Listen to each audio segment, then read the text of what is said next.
Mapagpalang araw mga ma'am sir, dito tayo sa Tayug, Pangasinan. Ayan. Eto, titignan natin house and lot. Hindi pa po siya tapos pero okay na siyang terhan. So, babalik na kasi po ng Canada yung seller natin dito. So, hindi na niya matapos. So, bibenta na. Ito, naka naman siya, nakabakod siya ng yung buong property. Tapos may isang kwarto na siya, aircon na rin. Yung pangalawa ginagawa pa lang. Tapos ito parang ang gusto niya dito sana yung yung puro salamin diyan. So tuloy niyo na lang mga ma'am sir kung magustuhan niyo to. Ito from naman to, from town proper 2 to 3 minutes lang drive. Andiyan na po yung bangko, mall, lahat, palengke, andiyan na. So 3 to 5 minutes lang ang travel papuntang bayan.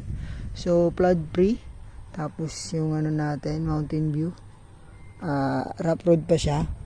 Pero mga lang to, mga 200 meters more or less yung kanyang rough road. Power line, internet. I think may nawasa dito. Tanong natin mamaya. So nasa labas yung nawasa Kung ito atang gamit ni sir yung may power line na deep well, Kitmatic. So ito may store siya rito. Tingnan natin. From Manila 2 to 3 hours mga ma'am sir. From Tiplex to mga mga sabihin na natin 30 minutes to 35 ganyan. So bakod na rin itong mga ma'am sir. Bakod na.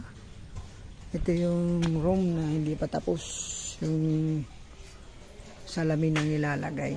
May mga tanarim na rin ng kalamansi. Buko.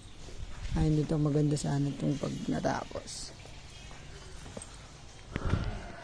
Tapos na rin ng mga bakal. Tapos may extra dito. Kwarto to. Meron siyang dito, pintuan na ginawa ni sir. So ito yung store naman. Maluwang din yung store. Ayan. Ito. Pwedeng gawing kwarto pa to. So, tapos tingnan na natin. Sure ka na ba dyan? Sabi niya, sige. Ito. Pero dun. Ito yung kwarto. Kwarto. CR. Ay, meron na rin siyang shower room. Dito. Ito na rin. Kasi ito yung isang kwarto, di pa tapos. Ayos na rin. Puro bakal. Ito yung kwarto ni sir. Ito. Tapos dito, binubulwoling niya.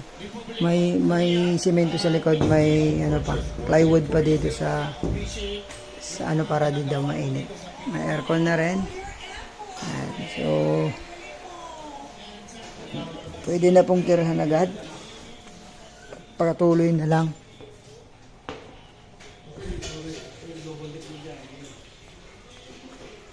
Ito may tubig. Kunan ng pangdilig. Kabakod na rin po dyan.